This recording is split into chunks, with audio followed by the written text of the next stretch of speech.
को भरिए ना पिता, आपकी प्रेजेंस से यहाँ पर आते चले जाए मेरे पवित्र। हालेलुया। ओ राजाओं के राजा, प्रभुओं के प्रभु यीशु मसीह, आपके संतों के बीच में आपका स्वागत है, आपके संतों के बीच में आपका स्वागत है प्रभु जी, आपके पुत्र और पुत्रियों के बीच में आपका स्वागत प्रभु जी, अपने स्वर्गदूतों के साथ में आपका आगमन हम धन्यवाद करते प्रभु जी। हालेलुया, हालेलुया,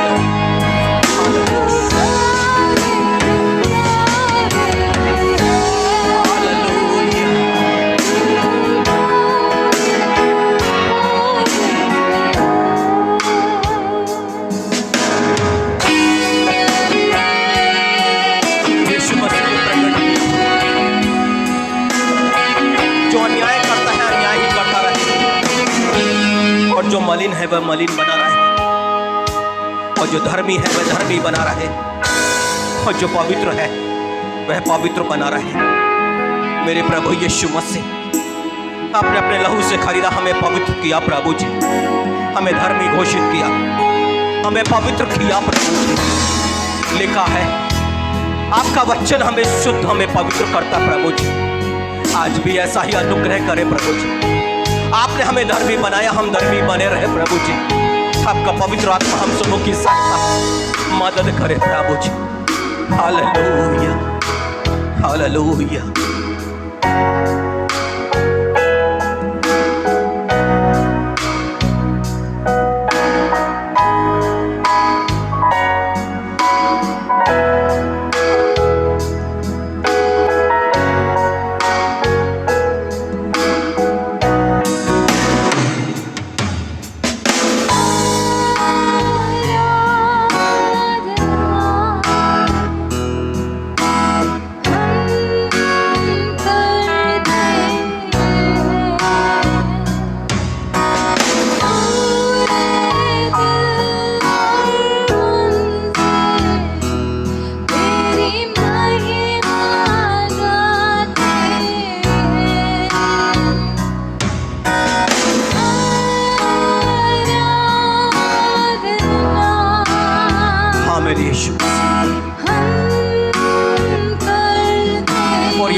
नाम, ओ धन्य यीशु नाम। प्रभु यीशु मसीह, आपने हमें चुना प्रभु जी कि हमारे अंगों के द्वारा प्रभु जी आपकी महिमा हो सके प्रभु जी।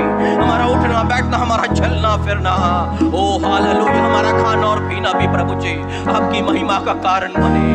ओ हालेलुया प्रभु जी, इस देह में आप वास करें ना प्रभु जी, इस देह में आप वास करें ना प्रभु जी, इस देह में आप चले फिरे ना प्रभु जी। ये मंदिर आपने कहा प्रभु जी, इसे पवित्र बना के रखे ना प्रभु जी। अनुग्रह अनुग्रह अनुग्रह करे मेरे प्रभु यीशु मसीह। हालेलुया हालेलुया हालेलुया, पूरी बाबा बाराशी, हालेलुया। पिता परमेश्वर जी, प्रकाशित वाक्य की पुस्तक उसका पहला अध्याय और उसके 17वें पद में बाइबल कहती है, देख मैं प्रथम और अंतिम हूं। हाँ मेरे स्वामी, आप ही प्रथम है और आप ही अंतिम है मेरे यीशु मसीह जी। आप ही अल्फा और आप ही ओमेगा है प्यारे पिता। उत्पत्ति 1:26 में आपने अपने स्वरूप और समानता में हम सबको बनाया। हम धन्यवाद और धन्यवाद देते हैं पवित्र पिता। जितने सुंदर और खूबसूरत आप हैं प्रभु, उतने ही सुंदर और खूबसूरत आपने हमें बनाया है पिता। हम धन्यवाद देते हैं।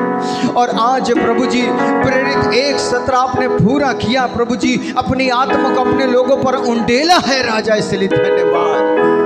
स्वामी, आपका वचन अनमोल है प्रभु। आपका वचन सोने से ज्यादा ताया हुआ है प्रभु। आज अपने लोगों को अपने वचन से भर दे प्यारे पिता, वचन से भर दे राजा। हम सबको अपने वचन से भर दीजिए प्यारे पिता, ताकि हम वचन से जीवित रहे यीशु मसीह। हाँ पिता, आज हम आपकी मर्जी को जानना चाहते हैं, आज आपकी इच्छा को जानना चाहते हैं प्रभु जी। आपके वचन के द्वारा आपके रहस्य को सुनना और समझना चाहते हैं प्यारे पिता। प्रभु अपने लोगों को सुनने के लिए कान दे दीजिएगा, ग्रहण करने के लिए मन और समझने के लिए स्वर्गीय बुद्धि प्रदान कीजिएगा प्यारे पिता, ताकि आपके नाम को महिमा मिले, ताकि हमारे जीवन से यीशु नाम ऊंचा ऊंचा और ऊंचा हो प्रभु। ऐसी दया कीजिएगा। धन्यवाद देते पिता। अब आप हमसे बोलने जा रहे हैं, इसलिए धन्यवाद। आदर भी आपको, सम्मान भी आपको, और दुआ मसीह यीशु नासरी के नाम से, आमीन आमीन। हम बैठ सकते हैं।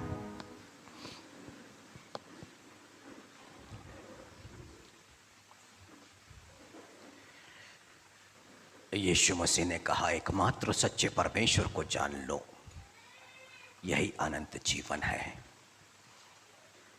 एकमात्र सच्चे परमेश्वर को और उसे यानी कि यीशु मसीह को जिसने भेजा है, उस यीशु मसीह को भी जानना, ये अनंत जीवन है। और इस बाइबल के अंदर में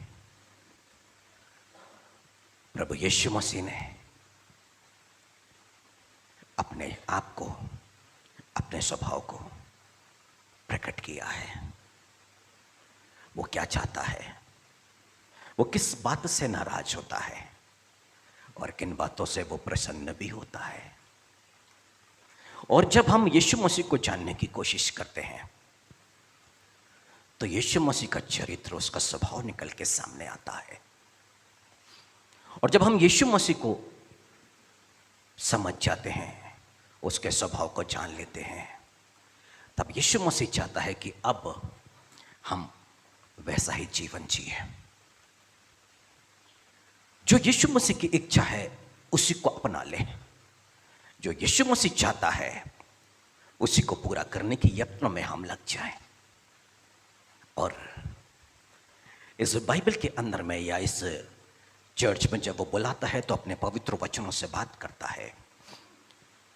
अपने भवन के उत्तम पदार्थ वो हमें प्रदान करता है। और उसकी मर्जी यही होती है कि जो कुछ हम उसकी ओर से सुन रहे हैं उसको ग्रहण करें। कुरनेलियुस प्रभु के दास पतरस के सामने हैं और कहता कि देख, हम तो प्रभु के सामने हैं, अब जो कुछ प्रभु ने तेरे मुंह पर डाला है, तेरे मुख पर डाला है, हमसे क्या है सुना। और पतरस ने जो कुछ पवित्र आत्मा प्रेरित करता गया, उन बातों को बोलता गया, परिवार का उद्धार हो गया। उसके कुटुंबी, उनके दोस्त भाई सब इकट्ठे थे, सब पवित्र आत्मा से भर गए। पर वही पतरस जब बैठा हुआ है, हन्ने और सफीरा उसके पास में आए। पर पहले तो पति पहुंचा और आके पतरस से झूठ बोला। पतरस ने कहा, शैतान ने तेरे मन में ये बात क्यों डाली कि तू पवित्र आत्मा से झूठ बोले। और हुआ क्या, मृत्यु आ गई। एक परिवार उद्धार को पा रहा है और एक परिवार नाश हो रहा है। पति और पत्नी दोनों समाप्त हो गए, मृत्यु आ गई उनके जीवन पर। और इसलिए परमेश्वर का पवित्र वचन 66 के 2 में लिखा है, यहोवा की यह वाणी है, ये सब वस्तु मेरे ही हाथ की बनाई हुई है, इसलिए ये सब मेरी ही है, परंतु मैं उसी की ओर दृष्टि करूंगा जो दीन और खेदित मन का हो और मेरा वचन सुन के थरथराता है। पिछले सप्ताह परमेश्वर ने एक अवसर दिया कि जो मन को फिराएगा, विश्वास करेगा, वो स्वर्ग के राज्य में होगा, आराधना के दौरान में।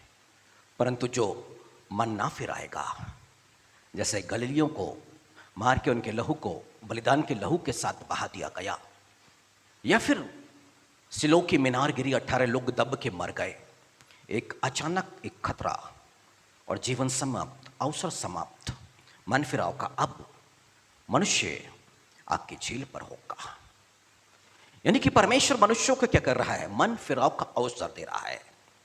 और पिछले साल 2022 से लेकर के परसों तक में परमेश्वर मुझसे 6वीं बार बात किया है, 6वीं बार। और परमेश्वर ने मुझसे कहा कि मैं मनुष्यों पर विपत्ति डालने जा रहा हूं। यह भविष्यवाणी का वचन है, मैं मनुष्यों पर विपत्ति डालने जा रहा हूं। पर मुझसे कहा उसने, तू जहां कहीं भी जाएगा, तेरा प्राण में बचा के रखूंगा, तुझे जीवित रखूंगा, लूट के माल की तरह तेरा जीवन मैं तुझे प्रदान करूंगा। हालेलुया। वो मुझसे उसने प्रॉमिस किया है, वो विपत्ति डालने जा रहा है। एक समय परमेश्वर ने मुझे एक समय दिया, 10 जनवरी 2014, और नवंबर से धीरे धीरे गुटबाजी शुरू होने लग गई चर्च के अंदर में। धीरे धीरे मुझे नहीं समझ में आ रहा था। परमेश्वर ने कहा 10 जनवरी 2014 सारे अशुद्ध लोगों को दूर कर दूंगा। और धीरे धीरे गुटबाजी लोग अलग होने लग गए। और दिसंबर कम लोगों के साथ हमारा क्रिसमस का सेलिब्रेशन था। और 10 जनवरी आई, एक अभिषेक मेरे ऊपर में उतरा, मुझे नहीं मालूम। और उसका दूसरा इत्तवार था। चर्च अंदर भी और बाहर भी दुगने लोग मौजूद थे वहाँ पर। उसने अपना वचन दिया, उसने अपना कार्य किया। और इसलिए जब 6वीं बार परमेश्वर ने इस सप्ताह बोला है कि मैं विपत्ति डालने जा रहा हूँ, वो दिन नहीं मालूम, वो समय नहीं मालूम, पर विपत्ति 100% आने जा रही है। और वो मुझसे कहता है कि मैं तेरे जीवन को बचा के रखूँगा। अब वो जो चाहता है मुझे वो करना पड़ेगा ताकि मैं सुरक्षित बना रहूं। Hallelujah, hallelujah, hallelujah. इसका मतलब है कि हमें उसके वचन को महत्व देना पड़ेगा, क्योंकि जो वो वचन देता है उसके बाद वो उससे बदलता नहीं है। जो कार्य वो करने के लिए बोलता है उसके बाद वो बदलता नहीं है। वो ऐसा परमेश्वर है सर्वशक्तिमान, जिसे हमें अपने जीवन पर, अपने परिवार पर महत्व देना पड़ेगा। उसकी बातों को हमें ज्यादा महत्व देना पड़ेगा। यानी कि वो जो कुछ चाह रहा है वो हमारी भलाई के लिए चाह रहा है, और जो कुछ वो चाह रहा हम करेंगे तो उसमें हमारी भलाई है। हालेलुया। नीति वचन की किताब 24 उसके 23 और उसकी 25वीं आयत में, नीति वचन की किताब 24, 23 और 25 में, बुद्धिमानों के वचन यह भी है, न्याय में पक्षपात करना किसी भी रीति अच्छा नहीं है। न्याय में पक्षपात करना किसी भी रीति में अच्छा नहीं है। जो दुष्ट से कहता है तू निर्दोष है उसको तो हर समाज के लोग शाप देते हैं और जाति जाति के लोग धमकी देते हैं, परंतु जो लोग दुष्ट को डांटते हैं उनका भला होता है और उत्तम से उत्तम आशीर्वाद उन पर आता है। हालेलुया। इसका मतलब अभी दो राह हमारे सामने है, या तो हम अपने और अपने परिवार के लिए आशीष को पालें, आशीर्वाद को पालें, या फिर अपने और अपने परिवार के लिए हम श्राप को पालें। और करना क्या है? पक्षपात नहीं करना है। कल सुबह अचानक से किसी बहन का फोन आया और बहुत रुआसी और बहुत उदास होकर के उसने बताया, मैं बहुत परेशान और मेरा पति ऐसा और मेरा पति ऐसा। उसने बहुत सारे, और कुछ पल लगा कि बिल्कुल सही है ये। पर करीब 11 बजे के आसपास मैंने फेसबुक पर अपनी बेटी को रील दिखाया। अभी इसने फोन किया, अभी रील पर डांस करके जस्ट अपलोड किया है। जस्ट उसने अपलोड किया। कैरेक्टर शहर से बाहर की वो बच्ची है, कैरेक्टर निकल के आया। रात में मैं खाना खा के सोया, मेरा बेटा खाना खा रहा है और जैसे मैंने अपना चालू किया और वैसे ही एक नया रील मैंने बेटे को दिखाया। एक नया रील, फिर से गाना गाते हुए, चेहरे पर आनंद। हालेलुया। कैरेक्टर। बाइबल कहती पक्षपात नहीं करना। मुझे क्या करना चाहिए? बाइबल कहती है यदि मुझे आशीर्वाद का भागीदार होना है तो मुझे सही चीजों की तरफ पे आगे बढ़ना पड़ेगा। और बाइबल यहां पर क्या कह रही है कि बुद्धिमानों के वचन यह भी है, न्याय में पक्षपात करना किसी भी रीति अच्छा नहीं। जो दुष्ट से कहता है तू निर्दोष है, उसको तो हर समाज के लोग शब्द देते हैं और जो जाति जाति के लोग धमकी देते हैं, परंतु जो लोग दुष्ट को डांटते हैं उनका भला होता है और उत्तम से उत्तम आशीर्वाद उन पर आता है। हालेलुया। पर दुष्ट कौन? दुष्ट कौन? बाइबल कहती है 24वें अध्याय नीति वचन की किताब में, जो 24 के 8 में जो सोच विचार के बुराई करता है वो दुष्ट है। इसका मतलब है कि परमेश्वर एक रिस्पॉन्सिबिलिटी दे रहा है, एक जवाबदारी दे रहा है, ना तो दुष्टों के कार्यों में सहभागी होना है, परंतु हाँ उनको सही और गलत तो बताना है कि आप कहां पर सही और आप कहां पर गलत हो। यदि ऐसा नहीं किया तो परमेश्वर कहता आप श्रापित हो जाओगे। यदि उसको डांटा गया तो परमेश्वर कहता अब आपका भला और भला और भला होगा। यह परमेश्वर का न्याय है, यह परमेश्वर का स्वभाव है, यह परमेश्वर का चरित्र है। अब इस पर हम कुछ भी अपनी तरफ से जोड़ तोड़ नहीं कर सकते। उसने कहा है कि तुम्हें पक्षपात नहीं करना है, इसका मतलब हमें पक्षपात नहीं करना है। यीशु मसीह का प्रिय चेला पतरस सामने है और यीशु मसीह ने जब उसके अंदर में दुष्टता को देखा कि वो परमेश्वर के कार्यों के विरुद्ध में आ रहा है, तो यीशु मसीह ने उसको डांटा, हे दुष्ट मेरे सामने से दूर हो जा, तू मेरे लिए ठोकर का कारण है। हालेलुया। यीशु मसीह कहते मात्र सच्चे परमेश्वर को जानो और उसे जिसने भेजा है यानी कि यीशु मसीह को जानो, यही अनंत जीवन है। और परमेश्वर अपने स्वभाव को प्रकट कर रहा है कि वो किसी भी रीति से पक्षपात सहन नहीं करेगा। पक्षपात सहन नहीं करेगा, चाहे वो कोई भी हो, वो चाहे पास्टर हो, चाहे बिशप हो, चाहे कोई भी हो, वो पक्षपात सहन नहीं करेगा। इसका मतलब है हमें अपने आप को बदलने की आवश्यकता है। इसका मतलब है हमें अपने स्वभाव को बदलने की आवश्यकता है। इसका मतलब कि उसके वचन को हमें गंभीरता से जानने की आवश्यकता है, ताकि हम परमेश्वर जो चाहता है हम वैसा व्यवहार कर सके। एक समय राजा अहाब और राजा यहोशापात, अभी यहोशापात का बेटा है और यह यहूदा के ऊपर में राजा है, और अहाब इज़राइल के ऊपर में राजा है और उसकी एक अच्छी सी बेटी है। यहूदा के राजा यहोशापात ने अहाब के राजा इज़राइल के राजा अहाब उसकी बेटी से अपने बेटे का विवाह कर दिया है। अब रिश्ता बन गया है वहां पे। अब यह रिश्ता बनने के बाद में राजा यहोशापात अहाब के राज्य में पहुंचा है, उसके देश में पहुंचा है, इज़राइल देश में। अब राजा अहाब ने क्या किया, बहुत अच्छा सा उसके साथ जितने भी लोग आए थे अच्छे भोजन की व्यवस्था करी, और सब भोजन खिलाने पिलाने के बाद में अब राजा अहाब जो स्वभाव का थोड़ा गड़बड़ व्यक्ति है, उसने कहा क्या गिलाद का रामोत हमारा नहीं? अपने सैनिक से बोला कि हमें चढ़ाई करके उस पर अधिकार नहीं करना चाहिए। उसके मन में चल कुछ और रहा था और उसने किया क्या, राजा यहोशापात को सुनाने के लिए, अपने समधी को सुनाने के लिए कि हम आक्रमण करके, उसके सैनिक ने बोला हाँ वो तो हमारा है, उस पर आक्रमण करना चाहिए। अब राजा ने पलट करके यहोशापात से पूछा क्या तू चलेगा? राजा यहोशापात सोच में पड़ा, फिर कहा जैसे तेरे घोड़े वैसे मेरे घोड़े, जैसे तेरे सैनिक वैसे मेरे सैनिक, और जैसा तू राजा वैसा मैं राजा, मैं तेरा साथ दूंगा, मैं तेरा साथ दूंगा। पर उसके पहले अपन किसी प्रभु के दास से पूछ ले कि इस युद्ध में अपने को जाना है कि नहीं जाना है। 401 भविष्यवक्ता झूठी भविष्यवाणी कर रहे थे कि जा और परमेश्वर तेरे कार्यों को सफल करेगा, तो युद्ध में विजय होकर लौटेगा। पर 402 नंबर का जो भविष्यवक्ता आया, मिकाया, उसने कहा मैं इजराइल के भेड़ों को बिना चरवाहे के समान दिख रहा हूं, मतलब राजा तू मर जाएगा। और यह सुनने के बावजूद भी कि आगे खतरा है, क्या किया?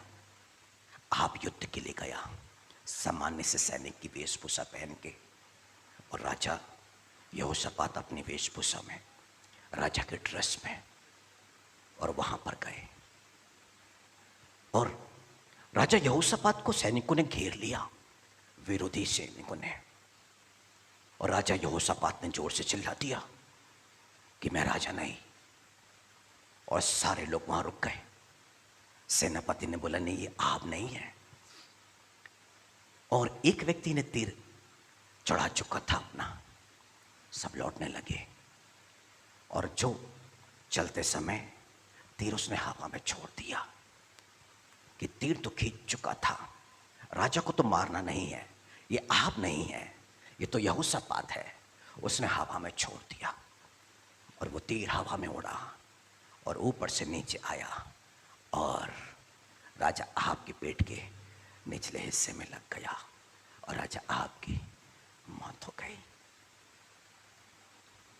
परंतु घटना ये नहीं है, घटना ये है कि परमेश्वर ने अब यहोशापात से क्या कहा। यहोशापात से क्या कहा? तू समधी है, तूने समधी का पक्ष लिया, रिश्ते हैं, बेटा और बेटी का विवाह हो गया है, इसका मतलब क्या तू परमेश्वर के विरुद्ध में जाएगा? तो रिश्तों को निभाएगा या मुझसे प्रेम रखेगा? तो रिश्तों को निभाएगा या मेरी आज्ञा मानेगा? परमेश्वर नाराज हो गया यहोशापात से, और जानते हैं तभी जाकर के परमेश्वर ने बातें की। दूसरा इतिहास उसकी 19वीं अध्याय और उसकी दूसरी आयत पर,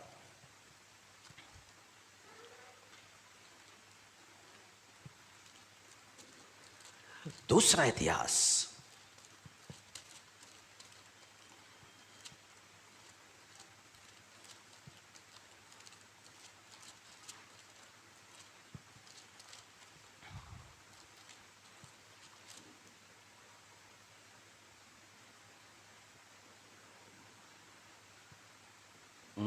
दूसरा इतिहास 19वीं अध्याय, हाँ 19वीं अध्याय और उसकी पहली दूसरी दोनों लेते हैं।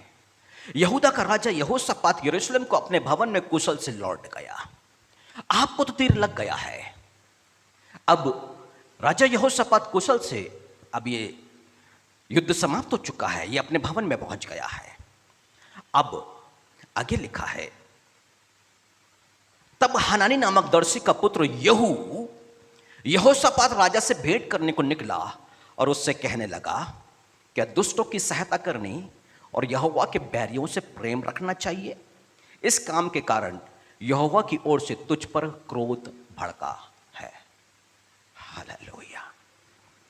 परमेश्वर ने उस युद्ध के दौरान में कुछ नहीं बोला है, परंतु अपने दास को भेजा है कि क्या तुझे यहोवा के बैरियों से प्रेम रखना चाहिए, कि तुझे दुष्टों की सहायता करना चाहिए। दुष्ट यानी कि जो सोच विचार के बुराई करता है वो दुष्ट है। और ऐसा जो व्यक्ति है, जब उस कैरेक्टर को हम जानते हैं कि ये व्यक्ति यहाँ पर गलत है, ये बुराई करता है, इसकी जीभ चलती है, इसके ऊँट चलते हैं, ये गड़बड़ बोलता है, ये किसी के खिलाफ में भी बोल जाता है, ये गुस्से का धनी व्यक्ति है। ऐसा व्यक्ति मुंह से जो भी निकालेगा वो गड़बड़ निकालेगा। अब उसकी हाँ में हाँ मिलाना, उसकी हाँ में हाँ मिलाना, अब वो तो अपने दंड को भोगेगा, पर बाइबल, परमेश्वर यहां चेतावनी दे रहा है, परमेश्वर यहां सावधान कर रहा है, परमेश्वर आशीष का भागीदार करना चाहता है, परमेश्वर अपनी प्रतिज्ञाओं का भागीदार करना चाहता है। अब वो क्या चाहता है कि आप परमेश्वर के नेचर को जाने, आप परमेश्वर के स्वभाव को जाने, कि ऐसे व्यक्ति की हाँ में हाँ ना मिलाए। क्यों? क्योंकि ऐसा व्यक्ति दुख उठाएगा। और बाइबल यहां पर ऐसा कहती है, पत्रस का पत्र, पहला पत्रस 3 अध्याय और उसकी 10वीं आयत में, क्योंकि जो कोई जीवन की इच्छा रखता है और अच्छे दिन देखना चाहता है, वह अपने जीभ को बुराई से और अपने होठों को छल की बातें करने से रोक रखे। जो जीवन की इच्छा रखता है, अच्छे दिन देखना चाहता है, उसको क्या करना चाहिए? अपने ओठ, अपने जीभ पर लगाम देना चाहिए हैगा। इसका मतलब है कि मनुष्य अपने भविष्य को खराब करने के लिए अपने ओठ और अपने जीभों का इस्तेमाल कर रहा है। अब परमेश्वर यहां पर क्या कह रहा है? जो अपने ओठ और अपने जीभों का गलत इस्तेमाल कर रहा है, अब परमेश्वर चाहता है ऐसे लोगों की सहभागिता नहीं, ऐसे लोगों के साथ संगति नहीं, ऐसे लोगों के साथ हाँ में हाँ नहीं, उनके पक्ष में खड़े नहीं होना। यदि उनके पक्ष में खड़ा हुआ तो बाइबल यहां पर कहती है, अब जो दुष्टों की सहायता करेगा, अब क्या करेंगे? समाज के हर लोग उसको श्राप देंगे, कर्ज आएगा जीवन पर। इसका मतलब है यहां पर क्या हो रहा है? यहां पर क्या हो रहा है? परमेश्वर कैसा निर्णय कर रहा है? परमेश्वर जो गलत बातों को बोल रहा है उसका तो न्याय कर रहा है, परंतु उसका भी न्याय कर रहा है जो उसके साथ में मिलकर गड़बड़ियों में शामिल हो गया है। यह परमेश्वर का स्वभाव है, यह परमेश्वर का नेचर, और हमें इसको समझना पड़ेगा। जीवन में आने वाली दुख और तकलीफ मनुष्य की अपने अपने ओठ और अपने जीवों के कारण है, वो जो गलत बातों को करता है। क्योंकि बाइबल यहां कहती है, यदि अच्छे दिन देखना है और जीवन की इच्छा है तो जीभ को बुराई करने से और ओठ को छल की बातें करने से रोकना पड़ेगा।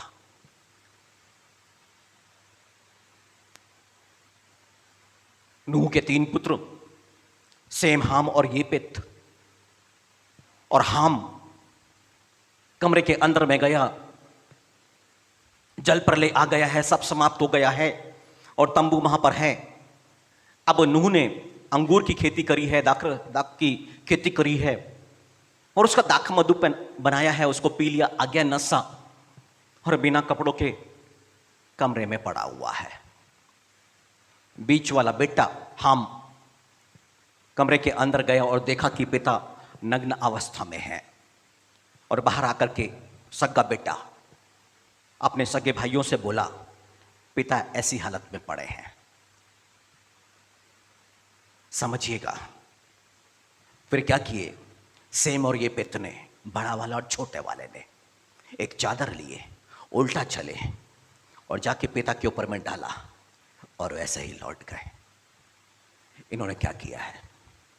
बुराई पर पर्दा डाला है, ये आशीर्वाद के भागीदार हो गए। पर बीच वाले बेटे ने क्या किया? बुराई को प्रकट किया है, उसके जीवन पर श्राप आ गया।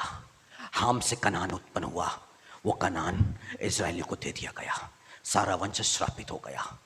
हाम से मिस्र उत्पन्न हुआ, आज तक वो दंड भोगता रहता है।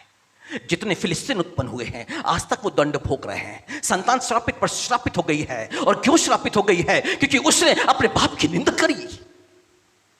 यह है परमेश्वर का नेचर, यह है हमारे यीशु मसीह का नेचर। वो बर्दाश्त नहीं करता इस ओठ और इस जीभ की गंदी बातों को,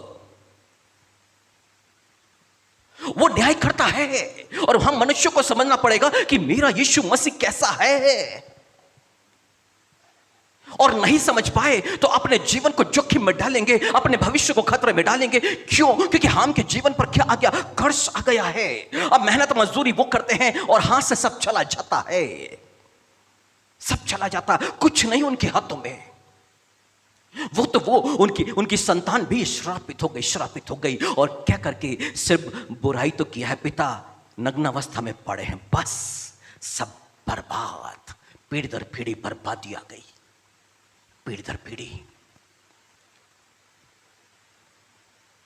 और इसलिए तो प्रार्थना करना चाहिए। याकूब के पत्र में लिखा हुआ है, कोई अपने आप को भक्त जन समझे, अपने आप को धर्मी समझे, अपनी होंठ और जीभ पर लगाम दे। और जो लगाम नहीं देता है वो अपने आप को धोखा दे रहा है, अपने आप को, वो किसी और को नहीं। क्यों? क्योंकि वो अपना भविष्य खराब कर रहा है, वो अपने जीवन को खराब कर रहा है। अब ऐसा व्यक्ति तो श्रापित हो गया है, परंतु उसके साथ उसकी संगति में जो लोग आ रहे हैं, जो उसका पक्ष कर रहे हैं, अब वो भी श्रापित हो जाएंगे। उनके ऊपर भी आशीर्वाद दी। और मनुष्य इसलिए तो दुख पर दुख उठाता चला जा रहा है, वजह यही है क्योंकि वो पक्षपात करने लग जाता है। वो पक्षपात करता है, वो जिससे उसकी ज्यादा पड़ती है वो उसके पक्ष में खड़ा हो जाता है। और ये खड़े होने के चलते अब इसका भी जीवन, उसका तो गया गया बर्बाद, पर इसका भी जीवन बर्बाद, क्योंकि परमेश्वर कह रहा है उन्होंने तो अपने बुरे दिन तो खुद बुलाए हैं। उनको अच्छे अच्छे जीवन की चाह नहीं है। उनको हनन्याह सफीरा पति और पत्नी है, पतरस के सामने प्रॉपर्टी को बेचा है और आकर के पति ने झूठ बोला है कि देखो हमने एक भाग लाके रखा, हाँ इतने में ही प्रॉपर्टी बिकी है। उन्होंने अपने मन में, किसी ने उनसे रुपया पैसा नहीं मांगा था, अपने मन में निर्णय लिया है कि हम परमेश्वर के लिए ये अर्पण करेंगे। एक बार अर्पण करने के बाद में बदला नहीं जा सकता, बाइबल में लिखा हुआ है। बाइबल में लिखा है यदि तूने कुछ परमेश्वर के मुख के सामने कुछ बोल दिया है, उसके सामने कुछ बोल दिया अपने मुख से, अब तुझे पूरा करना पड़ेगा। अब नहीं बदल सकते हैं। परमेश्वर के लिए कुछ चीजों को अर्पण कर दिया, अब उसको छुड़ाया भी नहीं जा सकता है। परंतु वो एक भाग लाके रखे और बोले हमारी प्रॉपर्टी जो है इतने में ही बिकी है। पतरस ने बोला क्यों? शैतान ने तेरे मन में ये बात डाली कि तू पवित्र आत्मा से झूठ बोले, इसने तो झूठ बोला, पर इसका साथ किसने दिया? उसकी पत्नी ने। वो भी मर गई। राजा अहाब जिसको तीर आके लग गया है, वो नाबोत की दाग की बारी को देख करके लालच आ गया है, घर में उदास आ गया है। पत्नी ने देखा है, बोले तू तो खा पी आराम से सो। और ये पत्नी चली गई है, वहां पर एक सभा को बुला रही है और राजा को ये सब मालूम है कि वहां पे सभा का इंतजाम किया जा रहा है और क्या किया जाएगा, सब कुछ राजा को मालूम है। पर राजा क्या अपनी पत्नी के इस कामों में सहभागी है, गलत कामों में सहभागी है। और फाटक के पास में, राजमहल के फाटक के पास में सभा को बुलाई गई। नाबोत पर झूठे इल्जाम पथरवा करके मार डाला गया। अब परमेश्वर का दास पहुंचा है, तूने जो अपनी पत्नी का साथ दिया, उसकी बातों में आके ये काम किया है, दंड किस पर आ रहा है? मरवाया पत्नी ने है, अब पति मरेगा, तेरे खून को अब कुत्ते चाटेंगे, तेरे वंश में कोई ना रहेगा। पत्नी साथ दे या पति साथ दे गलत कामों में, वो भागीदार है। बच्चे मां का साथ दे या माता पिता बच्चों का साथ दे गलत बातों में, वो दंड भोगेंगे। ये परमेश्वर का कैरेक्टर, ये परमेश्वर का न्याय है। हवा ने फल को खाया, आदम ने बोला उसने मुझे खाने को दिया। अब परमेश्वर दोषी हवा को नहीं ठहरा रहा है, तूने तो अपनी पत्नी का कहना, उसका साथ तूने दिया ना खाने में, तूने भी तो खाया है, अब तू भी दंड का भागीदार है। न्याय तो अब आदम के ऊपर में भी आ गया है। और इसलिए आज प्रकाशित वाक्य में पढ़े हमने कि जो धर्मी है वो धर्मी बना रहे, जो अन्यायी है वो अन्याय बना रहे, और जो मलिन है, मलिन मतलब मन का गंदा है, वो मलिन बना रहे, और जो पवित्र है वो पवित्र बना रहे। Hallelujah, hallelujah, hallelujah. परंतु यूसुफ ना धर्मी है, वो धर्मी बने रहना चाहता है। और उसको मालूम हो गया कि मरियम अभी गर्भवती है, परंतु वो बदनाम नहीं करना चाह रहा है। क्यों? क्योंकि परमेश्वर की दृष्टि जो है ना, वो धर्मियों की तरफ में लगी रहती है। अब यूसुफ की प्रार्थना परमेश्वर तक पहुंचेगी और परमेश्वर उसकी प्रार्थना को ग्रहण करेगा, क्योंकि वो धर्मी है और धर्मी बना रहना चाहता है। वो मुंह से पाप नहीं करना चाहता है। अय्यूब है ना, उसकी पत्नी ने बोला तू तो परमेश्वर की निंदा कर और मर जा, परंतु उसके बावजूद भी ना वो अपने मुंह से निंदा नहीं कर रहा है। और बाइबल कहती है अय्यूब के मुख से कोई भी पाप नहीं हुआ है। अय्यूब के मुंह से पाप, वो धर्मी है ना। परमेश्वर ने शैतान से बोला उसके समान मेरा भाई मानने वाला धर्मी और कोई नहीं पृथ्वी के ऊपर में। परमेश्वर ने जो गवाही दी उसको अय्यूब ने प्रमाणित किया, हाँ मैं धर्मी हूं और धर्मी बना। अपने ओठों के द्वारा, अपने जीवों के द्वारा मैं अपने आप को अधर्मी घोषित नहीं करने वाला। हालेलुया। परमेश्वर का सच्चा न्याय का प्रमाण है ये सब। और परमेश्वर इस वचन को बदलने वाला नहीं। और परमेश्वर क्या करेगा, इन वचनों के अनुसार ही कार्य करेगा, इससे हट के परमेश्वर कार्य नहीं करेगा।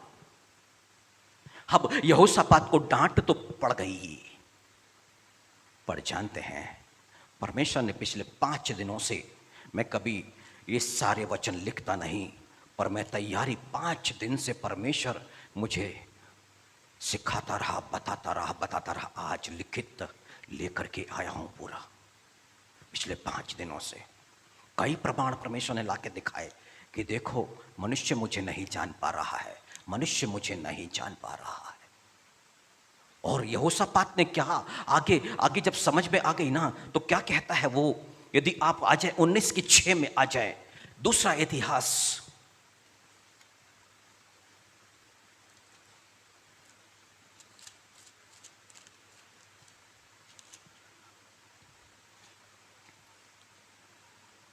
उसकी 4थी आयत पर आते हैं, 19 के 4थी आयत पर आते हैं। यहोशापात यरूशलेम में रहता था और उसने बेसरबा से लेकर एप्रैम की पहाड़ी देश तक अपनी प्रजा में फिर दौरा करके, ओहो, मालूम है ये परमेश्वर ने मुझे दे चुका है। कब का दिया हुआ ये? 6/5/2022 शाम को 4:07 पर परमेश्वर मुझसे बातें, मेरे सिग्नेचर है और टाइम डाला हुआ है। इस वचन के द्वारा परमेश्वर 6/5/2022 में मुझसे बातें कर चुका था।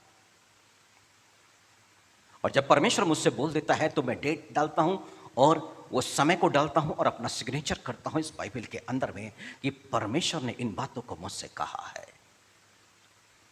यानी कि वो परमेश्वर क्या चाह रहा है कि हम उसको जाने और उसको समझें और वैसा ही व्यवहार करें।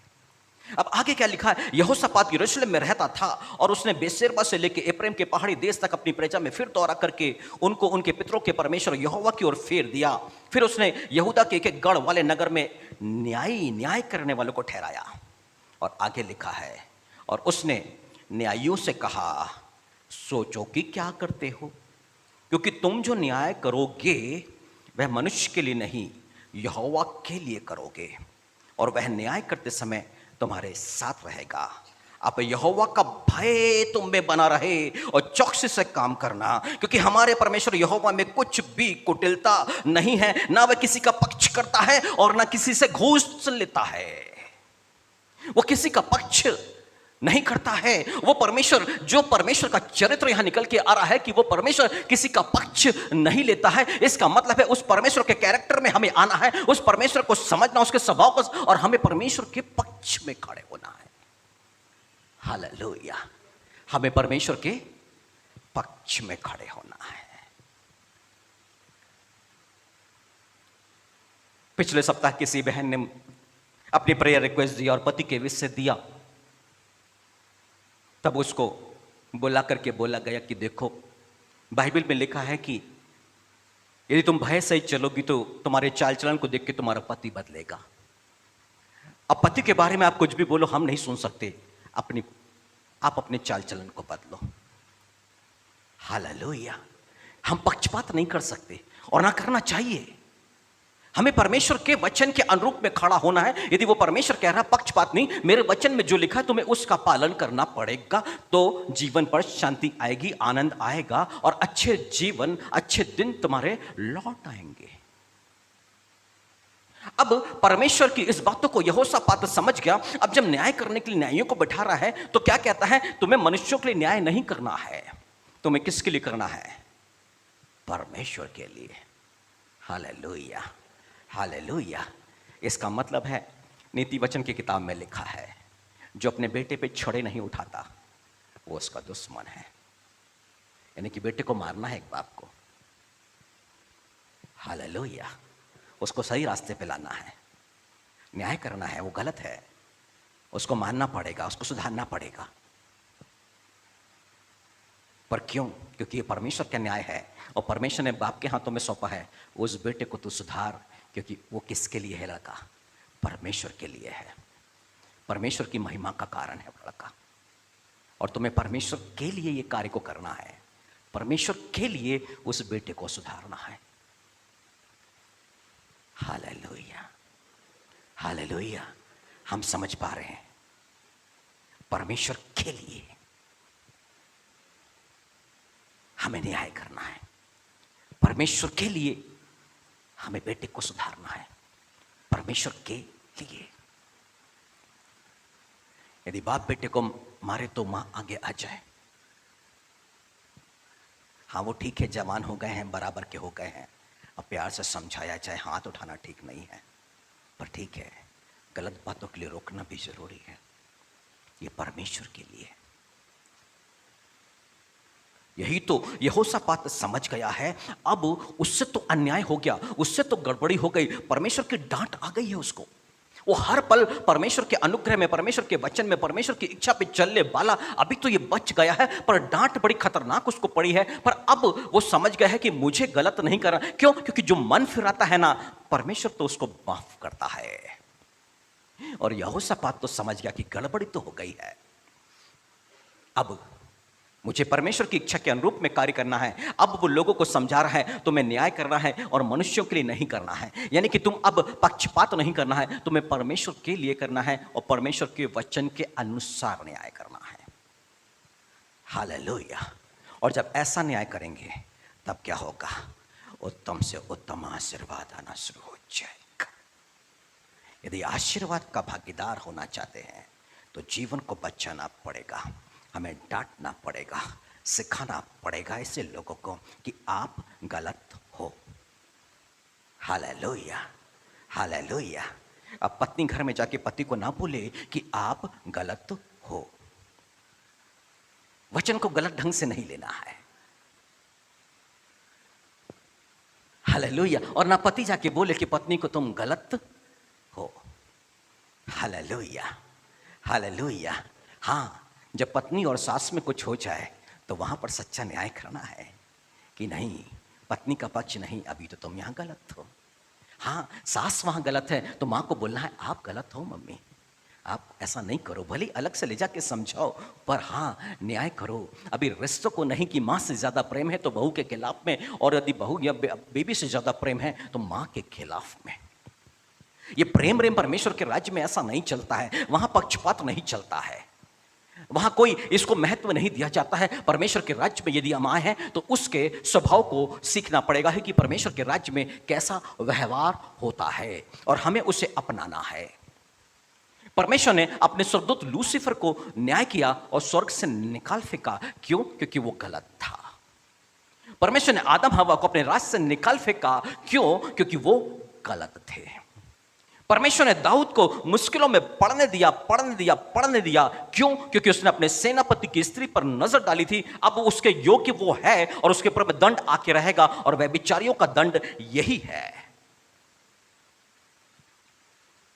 वह बिचारियों का दंड यही है। यदि वो मन फिराते हैं तो दंड से बच जाएंगे, न्याय ना आएगा। यदि वो मन को नहीं फिराते हैं तो उन्हें बहुत खतरनाक दंड भोगना पड़ेगा।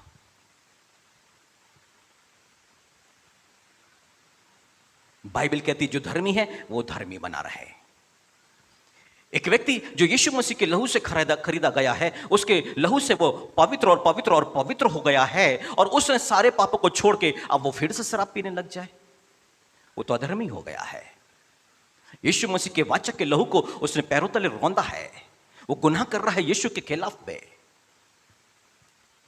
वो अनुग्रह की आत्मा, पवित्र आत्मा का अपमान कर रहा है वो व्यक्ति। उसे समझना पड़ेगा अपने आप को।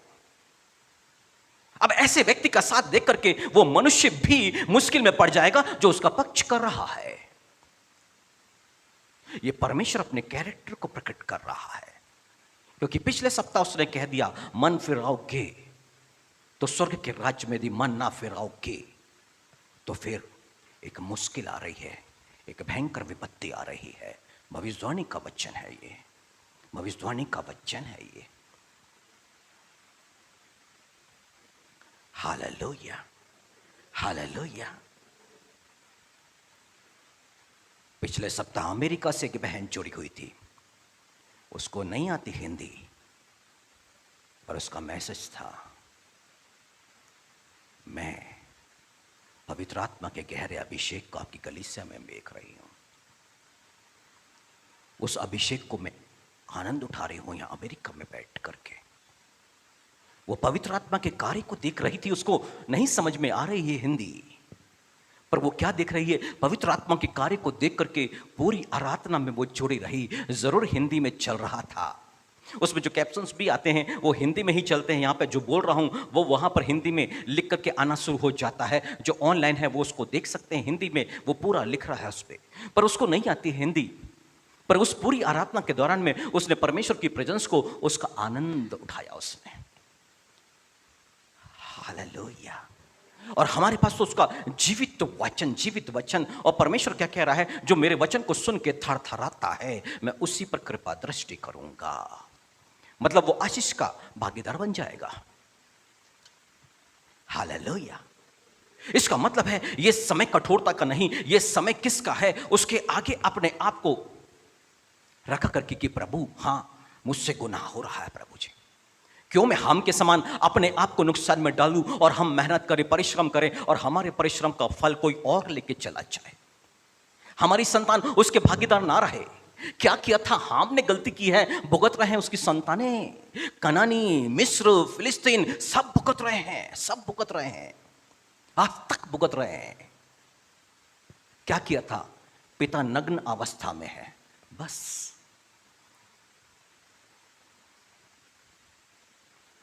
Hallelujah, hallelujah. हमारा एक पुराना चर्च, वहां पर एक बेटा आया और उसने आके मुझ पर झूठे इल्जाम लगा दिए, विवाद किया और मैं बहुत दुखी हो गया।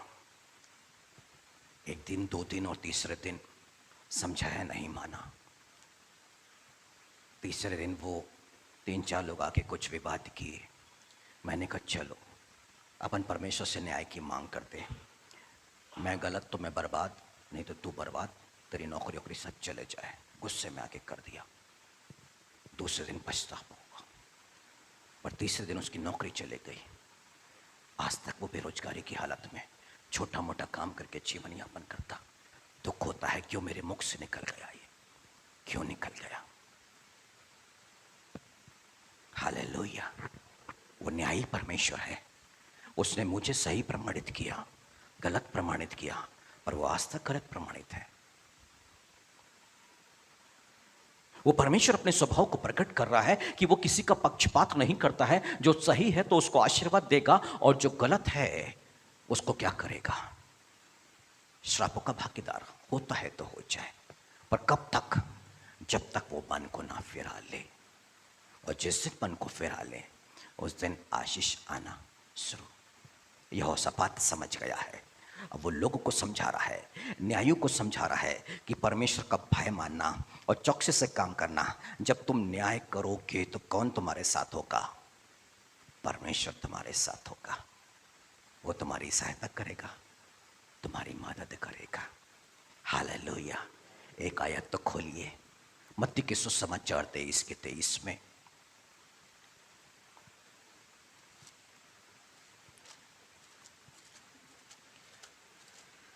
मत्ती का सुसमाचार 23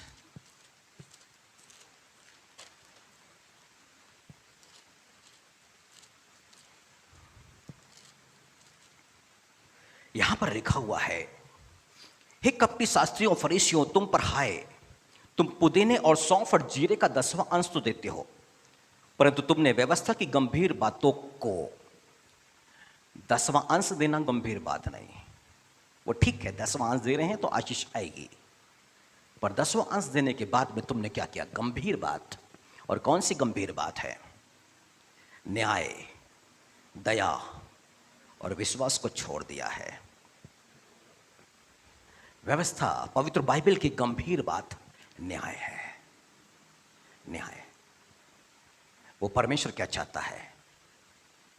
न्याय करो, सच्चा न्याय करो, न्याय के अनुरूप जीवन। परमेश्वर का वचन हमारे न्याय का आधार है। हमारे न्याय का आधार परमेश्वर का जीवित तो वचन है, उसी के अनुरूप में न्याय होता है। न्याय वचन से हट करके कभी भी नहीं होता है। Hallelujah, hallelujah. आज गंभीर है ना हम लोग, मैं 5 दिन से गंभीर हूं। मैं 5 दिन से गंभीर हूं। मैं सोच रहा हूं प्रभु जी, क्योंकि परमेश्वर ने मुझसे बातें की, मैंने कहीं पक्षपात किया क्या प्रभु जी? मैं मुश्किल में तो नहीं आने वाला, क्षमा कर तू मुझे तो निकाल इन बातों से।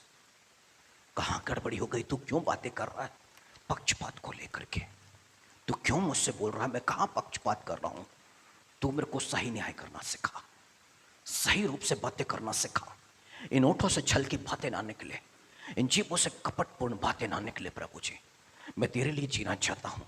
तूने मुझे चुना है, अपने लहू से खरीदा है। मैं तेरे लिए, मैं किसी मनुष्य का गुलाम नहीं, किसी मनुष्य के अधीन में नहीं। मैं तेरे लिए जीना चाहता हूं। सच्चा न्याय। क्यों तुम मुझसे ऐसी बातें कर रहा? आपको भी यही करना चाहिए, आपको भी यही करना चाहिए है। पड़ोसियों से विवाद हुआ है, पर गलती किसकी?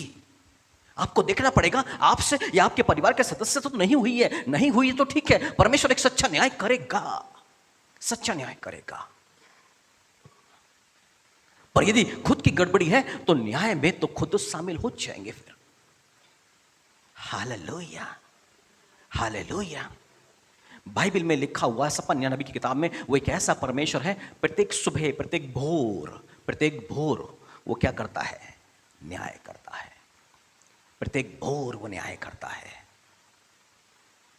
राजा दाऊद तो 7 बार स्तुति करता, कोई बात नहीं, पर जब गड़बड़ी किया है ना, दंड भोगना पड़ेगा। बिना चप्पल के भागना पड़ा है दाऊद को। अबशालोम पीछे पड़ गया है, मौत का भय है, मौत का भय है, भाग रहा है, डर से कांपे जा रहा है। ठिकाना कहां मिलेगा, कहां रहूंगा, कैसे रहूंगा, मैं जिंदा रह पाऊंगा? पर अबशालोम पीछे पड़ा हुआ है। बिना वजह अबशालोम पीछे नहीं पड़ा है। क्यों? क्योंकि उसने अपने सेनापति की पत्नी से व्यभिचार किया है। और परमेश्वर ने आई, वो सेनापति परमेश्वर को आदर मान नहीं देता होगा, कोई बात नहीं, परंतु तू तो गलत है, तू तो जानता है पराई स्त्री पर नहीं नजर नहीं, तू दंड का भागीदार है। और परमेश्वर ने राजमहल से लेके हर चीज, सब कुछ उसके हाथ से चला गया। और हुआ क्या है? उसकी पत्नी को ले जाया जाता और तंबू में और खुलेआम पूरे देश के सामने वहां पर व्यभिचार किया जाता। और कौन करता? उसी का सौतेला बेटा। न्याय खतरनाक आ गया था उसके ऊपर में। 7 बार स्तुति करने वाला, रात को उठ करके परमेश्वर के वचन पर मनन चिंतन करने वाला, अभी तो मुश्किल आ गई है। लोग सोच रहे हो कि बाप रे, इतनी स्तुति, आराधना, इतना चर्च, और ये कैसे इनके जीवन में, ये कैसे? वो तो दाऊद ही बताएगा क्या गड़बड़ी कर रहा है वो। हालेलुया। और जब पश्चाताप किया तब क्या हुआ? लौट के आ गया है। राजमहल वापस, आदर वापस, सब कुछ वापस। हालेलुया। वो परमेश्वर क्या कर रहा है? अवसर दे रहा है। हाँ ठीक है, कितना बड़ा गुनाह हो गया, कोई बात नहीं, पर करे क्या? मन फिराव के साथ में, पक्षपात नहीं। क्या करना है? मन फिराव के लिए लोगों को डांटना है, सिखाना है, बताना है कि परमेश्वर की उपस्थिति में लोग सही रास्ते पर आ जाए। हालेलुया। यही तो परमेश्वर हमसे चाहता है। उसने जब चुना है तो अपने राज्य की गंभीर बात को उसने बता दिया है कि वो न्यायी परमेश्वर है। और हमसे क्या चाहता है? न्याय चाहता है, न्याय चाहता है। Hallelujah, hallelujah. अब हम अन्याय नहीं कर सकते, हम उसके संतान हैं। हमें क्या करना पड़ेगा? न्याय। अब ये संसार में से अलग किए हुए लोग हैं, हम लोग उसके राज्य के अनुसार हमको न्याय करना पड़ेगा। क्यों करना पड़ेगा? बाइबल यहां पर ऐसा कहती है।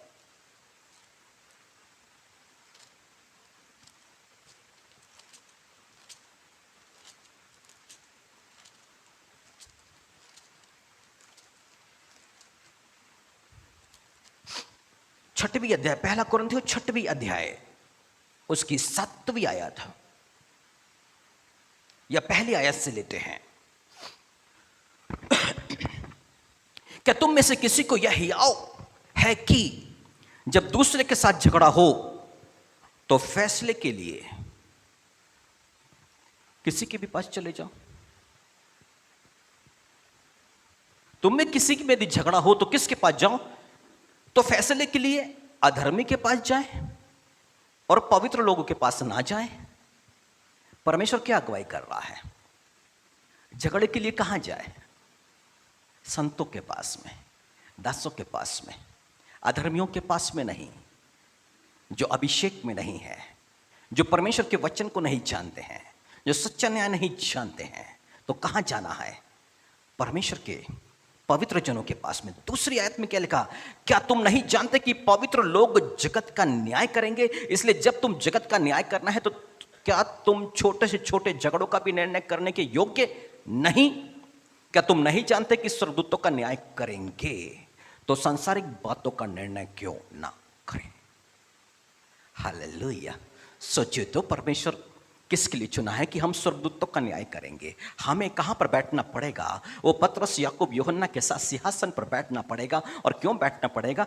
जगत का न्याय करने के लिए। सारे पापी, अधर्मी, व्यभिचारी, झूठों के भाग जितने भी लोग हैं, सब सामने खड़े किए जाएंगे और उन सब का हमको क्या करना? न्याय करना पड़ेगा। पर आज परफेक्ट होना पड़ेगा, तब तो वो सिंहासन मिलेगा और वहां बैठ करके न्याय कर सकते हैं। और यही लिखा है, जब आज न्यायी नहीं बन सके तो उस दिन तुम न्यायी नहीं, तो उस दिन कहां? जो न्याय करने बैठे उनके सामने फिर न्याय के लिए खड़ा होना पड़ेगा।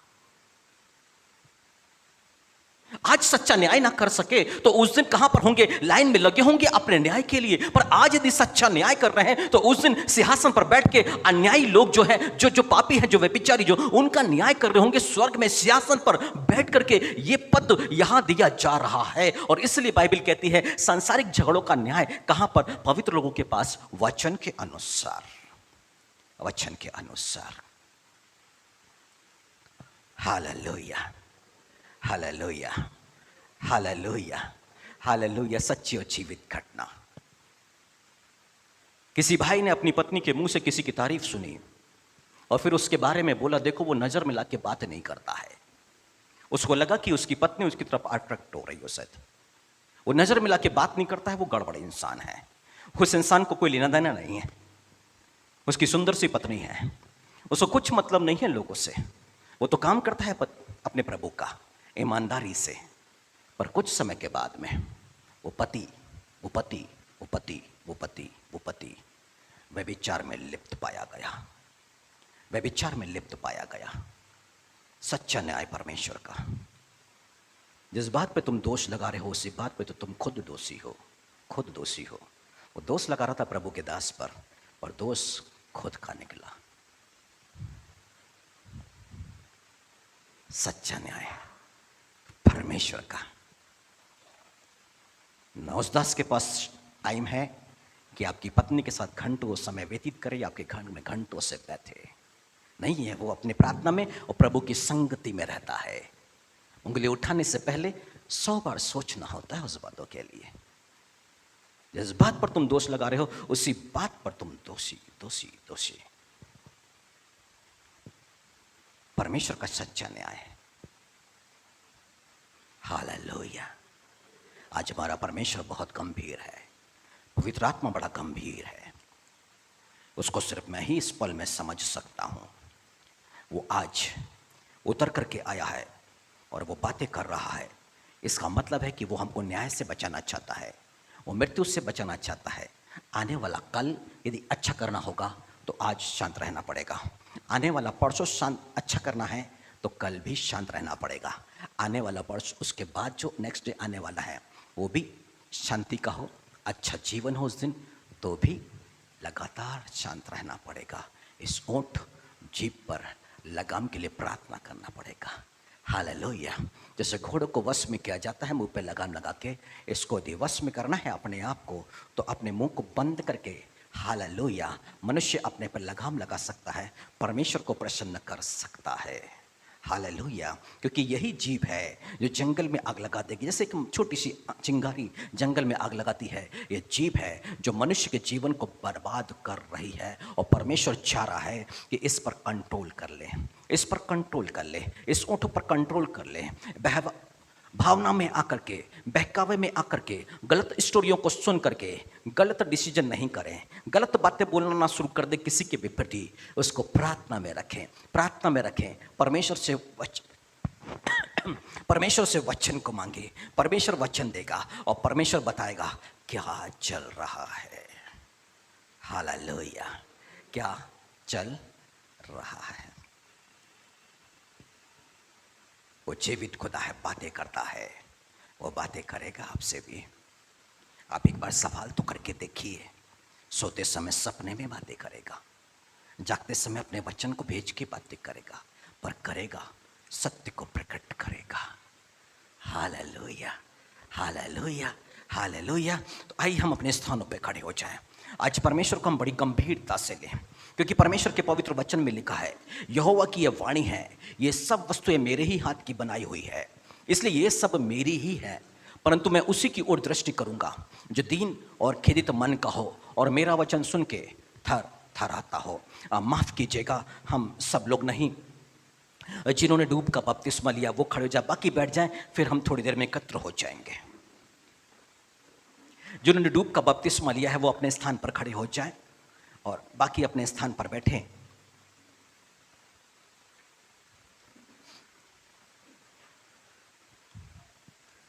और कुछ देर प्रभु यीशु मसीह की तरफ मन को लगाइए। 12 चेले हैं।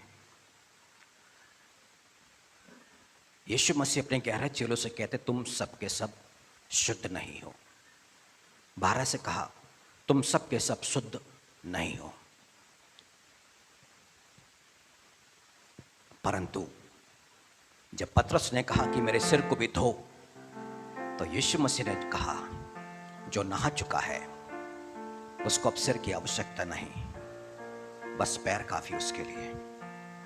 यीशु मसीह ने कहा कि जो वचन तुमने ग्रहण किया है उसके कारण 11 के 11 चेले शुद्ध हो चुके हैं। यदि हमने उसके वचन को ग्रहण किया, हम शुद्ध हो चुके हैं। परंतु यूदस ने उसके वचन को ग्रहण नहीं किया, वह अशुद्ध था और प्रभु भोज कि उस मेज में वो शामिल हो गया। पर जैसे ही प्रभु भोज को लिया, वैसे ही शैतान उसमें समा गया। वचन हमें पवित्र करता है, वचन हमें शुद्ध करता है। समय आ गया है विनम्र दीन होकर के हम अपने आप को प्रभु यीशु मसीह के हाथों में सौंपे और कहें, प्रभु जी, हमने किया है पक्षपात, हमें तेरे सिंहासन पर बैठ करके न्याय करना चाहिए। हमने बुराइयां की और हमने अपने साथ लोगों को शामिल किया। प्रभु जी, हम तेरे न्याय के आगे आ गए, पर लोगों की लिपि ठोकर का कारण बन गए। प्रभु, आज हमारी आत्मिक आंखें खुल गई। दाऊद ने कहा, मेरी आंखों में ज्योति आने दे, नहीं तो मुझे मृत्यु की नींद आ जाएगी, मुझे मृत्यु की नींद आ जाएगी। प्रभु,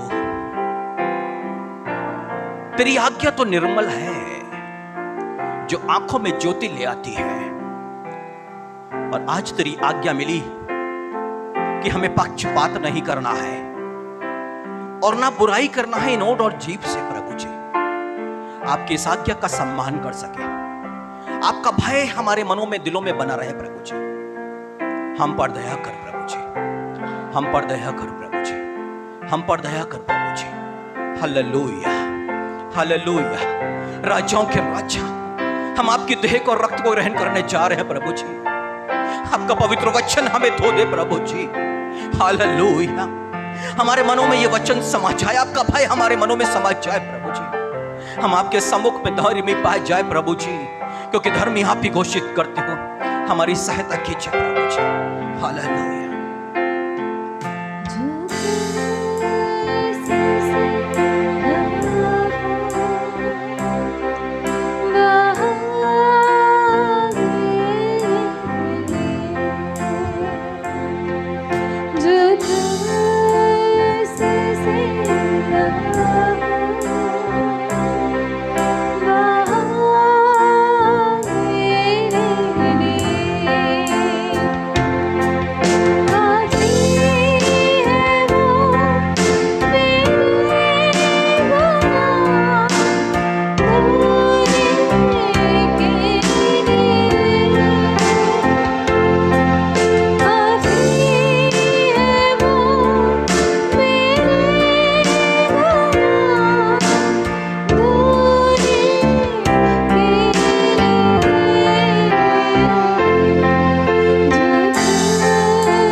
पास आता है वह कभी भूखा ना होगा, और जो मुझ पर विश्वास करता है वह कभी प्यासा ना होगा।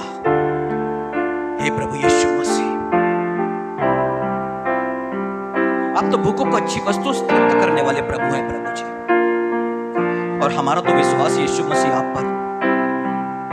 आप परमेश्वर के इकलौते पुत्र मसीहा, हमारे प्रभु, आप ही ने हमारे पापों को अपने ऊपर में लेके प्रभु जी क्रूस का दुख सहा। आपकी ये देह मेरे पाप, मेरे अधर्मों के कारण तोड़ी गई। और विशेष करके प्रभु जी, हम बचपन से लेके अब तक, कभी छोटे थे तो मित्रों के साथ हम पक्षपात करते थे, कभी नाते रिश्तेदारों के साथ में जीवन भर यह गुनाह और गुनाह करते आए प्रभु जी। परंतु आज आपके पवित्र वचन ने हमें धो दिया, हमें पवित्र कर दिया यीशु मसीह। और आपके पवित्र वचन में लिखा है, धन्य है वे जो अपने वस्त्र धो लेते हैं। आपने हमारे आत्मिक वस्त्रों को धोया है अपने वचन रूपी जल से प्रभु जी। हम धन्यवाद करते हैं और प्रार्थना करते हैं प्रभु जी, क्योंकि आपने कहा, मैं तुमसे सच सच कहता हूं, जब तक तुम मनुष्य के पुत्र का मांस ना खाओ और उसका लहू ना पियो तो मैं जीवन नहीं। प्रभु यीशु मसीह, हमें जीवन आने दीजिए। आपका रक्त और आपका मांस इस वक्त हम ग्रहण करने पर है। हमें तैयार करो प्रभु जी, हमें तैयार करो।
यीशु मसीह ने कहा, जो मेरा मांस खाता और मेरा लहू पीता है, अनंत जीवन उसी का है, और मैं उसे अंतिम दिन फिर जिला उठाऊंगा।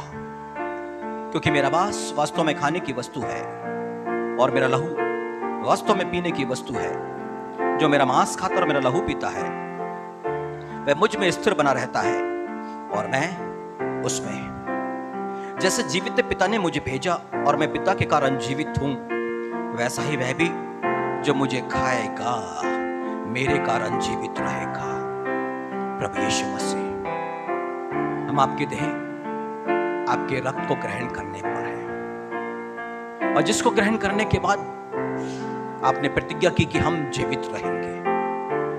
हमारे गुनाहों को अपने ऊपर में लेके कोड़ों का दुख सहने वाले प्रभु यीशु मसीह, पक्षपात के पापों से आजाद करने वाले प्रभु यीशु मसीह, इसी पाप के कारण आपको क्रूस पर दुख दिया गया। आज आपने हमारे गुनाहों को प्रकट करके प्रभु जी हमें इस बंधन से आजाद किया। आपने कहा, यदि परमेश्वर का पुत्र मानव पुत्र तुम्हें स्वतंत्र करेगा तो तुम वास्तव में स्वतंत्र हो जाओगे।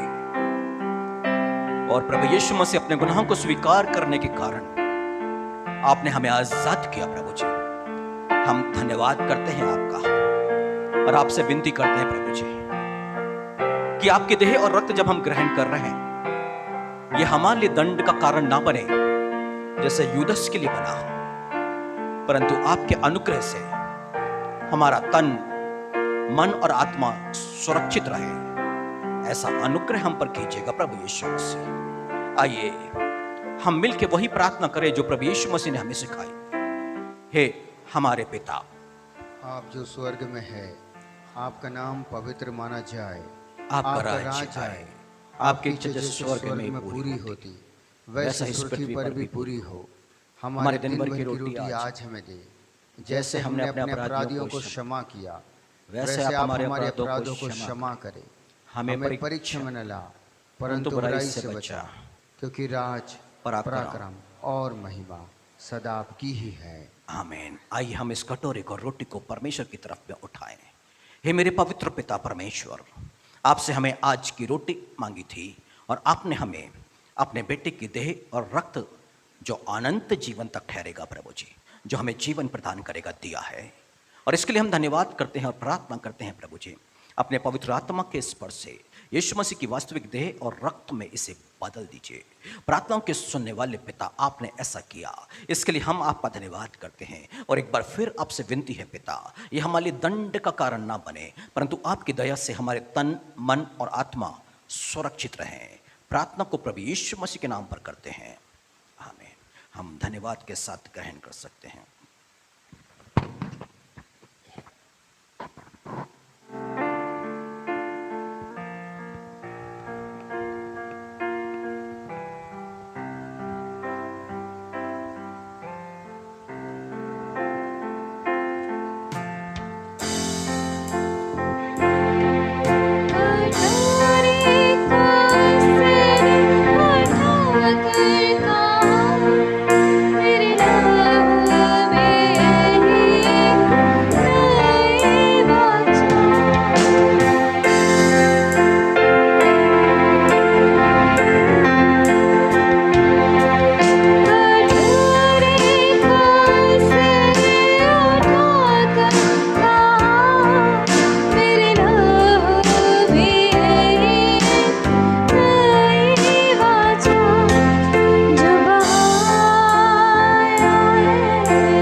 गंभीरता से हम सभी आज प्रभु यीशु मसीह के सम्मुख में चले।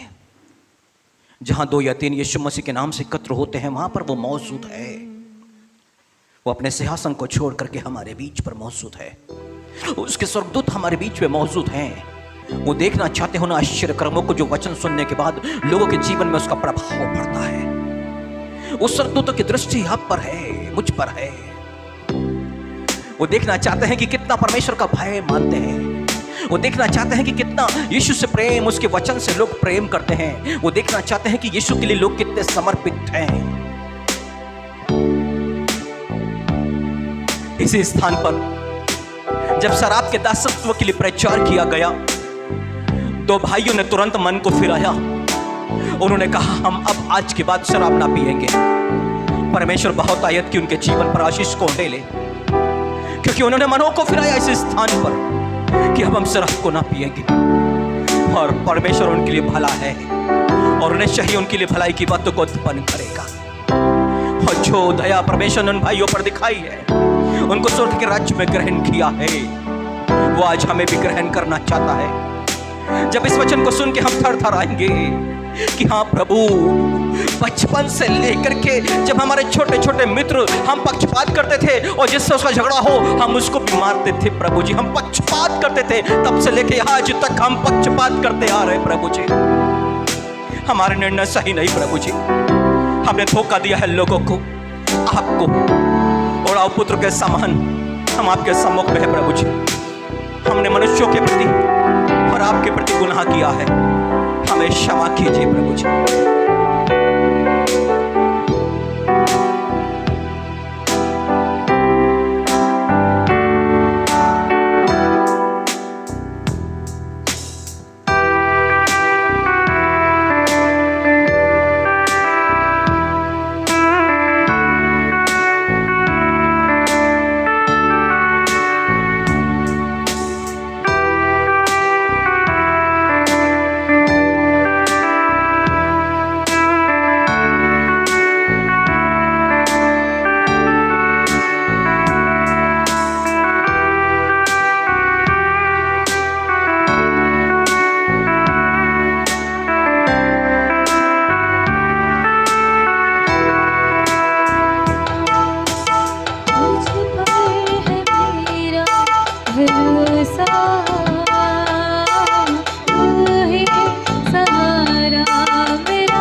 का याकूब का यहोवा। मेरे प्रभु यीशु मसीह, हम जितने यहाँ पर खड़े हैं प्रभु जी, आज आपके सम्मुख है प्रभु जी, क्योंकि आपने अपने नजदीकी में बुला करके इस बातों को प्रकट किया। आज तक हम सभी अनजान थे प्रभु जी, इस गहरे भेद को ना जानते थे प्रभु जी, पर आप एक ऐसे प्रभु हैं यीशु मसीह कि अज्ञानता के समय के पापों को आप क्षमा करते हो प्रभु जी। और यह अज्ञानता का समय था प्रभु जी, कलीसिया ना समझ सकी प्रभु जी कि इतना खतरनाक न्याय भी आता है इस बातों का। जो गुनाह हुआ है आपने अवसर दिया, आज उस अवसर का फायदा हम उठा सके, इसके लिए धन्यवाद करते हैं पवित्र आत्मा परमेश्वर कि आपने हमें मन फिराव की ताकत दी है प्रभु जी, कि परमेश्वर की इच्छा उसकी आज्ञा के अनुरूप में हम खड़े हो जाए। हम धन्यवाद करते हैं पिता, और इन प्रियों को आपके हाथों में हम सौंपते हैं और विनती करते हैं प्रभु जी, हर एक को नाम बार नाम ग्रहण करें। और जब स्वर्ग में न्याय का सिंहासन लगाया जाएगा, उस न्याय के सिंहासन पर ये मौजूद रहे। आज से मेरे पवित्र पिता प्रभु यीशु मसीह के नाम पर इन्हें तैयार करें, ताकि संसार की छोटी छोटी बातों का आपके वचनों के अनुरूप में ये न्याय कर सके प्रभु जी, और आपको प्रसन्न करने वाला जीवन हो जाए। ऐसा अनुग्रह चाहते हैं पिता, प्रभु यीशु मसीह के नाम पर दया करें। हालेलुया। पिता, हम दिल से धन्यवाद और धन्यवाद देते हैं प्यारे पिता। ये दिल धन्यवाद से भरा है क्योंकि आज आपने वचन के भेद को प्रकट किया है प्रभु जी, और उन रास्तों को भी हमें दिखा दिया प्यारे पिता, इसलिए धन्यवाद देते राजा। पिता, धन्यवाद देते हैं प्रत्येक दिलों से बोलने और बातचीत करने के लिए धन्यवाद, मन फिराने का अवसर देने के लिए भी धन्यवाद प्यारे पिता, न्याय की बातों को प्रकट करने के लिए भी धन्यवाद देते प्यारे पिता।